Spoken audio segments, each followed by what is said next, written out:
হরে কৃষ্ণ কৃষ্ণ কৃষ্ণ হরে হরে, হরে রাম রাম রাম হরে হরে। বলছে প্রভুর কাছে আমাদের কি চাইতে হয়, কি পেলে আমাদের জীবন ধন্য হয়ে যায়। তাই বলবো, প্রভুর কাছে যদি কিছু চাইতেই হয় তাহলে প্রভুর কৃপা চাও।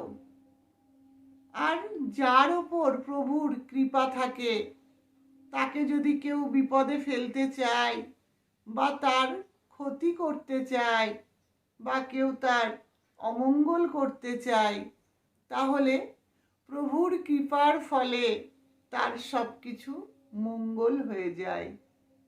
কারণ প্রভুর কৃপা যার ওপর আছে তাকে কেউ কখনো বিপদে ফেলতে পারবে না, তার কোনো ক্ষতি করতে পারবে না।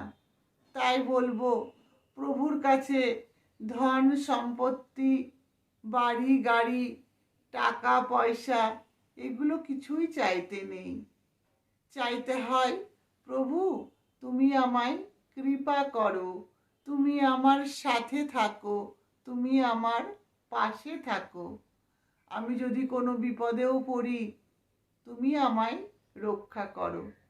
আমরা যদি ভগবানের কাছে এইভাবে কামনা করি, ভগবান কখনোই আমাদের ডাকে সাড়া না দিয়ে থাকতে পারবেন না। হরে কৃষ্ণ।